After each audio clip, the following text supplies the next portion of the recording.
ഓണത്തിനോടനുബന്ധിച്ച് ഞങ്ങളൊരു തീറ്റ മത്സരം സംഘടിപ്പിച്ചിട്ടുണ്ട് കേട്ടോ. തീറ്റ മത്സരത്തിൽ പങ്കെടുക്കുന്നത് നമ്മളെ പെണ്ണും പാണ്ടനുമാണ്. ഇപ്പോൾ രണ്ടാൾക്കും ഓരോ മത്തി ഇത് പ്രകാരം മത്സരത്തിന് ഫസ്റ്റായിട്ട് നമ്മൾ കൊടുത്തിട്ടുണ്ട്.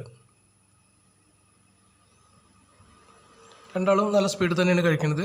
നമ്മളെ പാണ്ടൻ്റെ മത്തി കഴിഞ്ഞിട്ടുണ്ട് കേട്ടോ. അങ്ങനെ രണ്ടാമത്തെ മത്തി നമ്മൾ പാണ്ടന് കൊടുക്കുകയാണ്. പെണ്ണ് വളരെ പുറകിലായിപ്പോയി കേട്ടോ, കഴിച്ച് തീരുന്നില്ല കണ്ടോ. അപ്പോൾ നമ്മളെ പാണ്ടൻ രണ്ടാമത്തെ മത്തി ഏകദേശം കഴിച്ച് തീരാനായിട്ടുണ്ട്.